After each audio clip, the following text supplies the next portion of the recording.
Director గారు ఇప్పుడు సీఎండిగా ఉన్నారు సార్. ఇంతకు మించి సింగరేణి యాజమాన్యంకు తెలియని ఏం లేదు సార్. కేవలం కమిటీల పేరుతో కాలపని చేస్తూ ఇవాళ మా కుటుంబాల యొక్క దిగజారిపోయిన బతుకులుగా మిగిలిపోయినాయి సార్.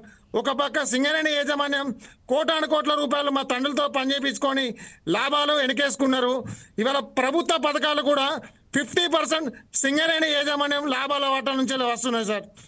అసలు వాస్తవానికి మా తండ్రులు ఒక జీవితాలను చూసినట్లయితే లిక్కర్ సీసాలు వేరుకుంటూ వచ్చిన పెన్షన్ మెడిసిన్కే సరిపోక రోడ్డు పక్కన ఉన్న లిక్కర్ సీసాలు ఏరుకుంటూ పోగు చేసుకుంటూ కుటుంబాన్ని వెలగొస్తున్నారు సార్. మా గోస చూసినట్లయితే ఇవాళ దీన పరిస్థితులు ఉన్నాం సార్. దయచేసి ఈ లైవ్ ఛానల్ ద్వారా ప్రభుత్వం దృష్టికి మా మార్పేరు యొక్క సమస్యను తీసుకెళ్లి పరిష్కరించే దిశగా తీసుకెళ్లాలని నేను మీ ఛానల్ కోరుకుంటున్నాను సార్. రైట్.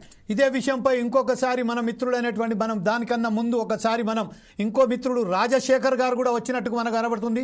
రాజశేఖర్ గారు కూడా మాట్లాడదాం.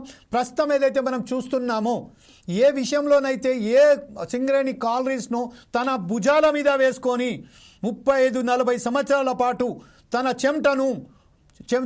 చెమటను ఒక్కసారిగా ధారపోసి అక్కడ ఏదైతే లాభాల బాటాలు నడిపించిన వ్యక్తులకు సంబంధించిన ఆ కుటుంబీకులు ఈరోజు అదే విజిలెన్స్ అధికారులు వారిని దోషులుగా చూస్తున్నారంటే అయితే జన మిత్రులు చెప్తున్నారో ఆవేదన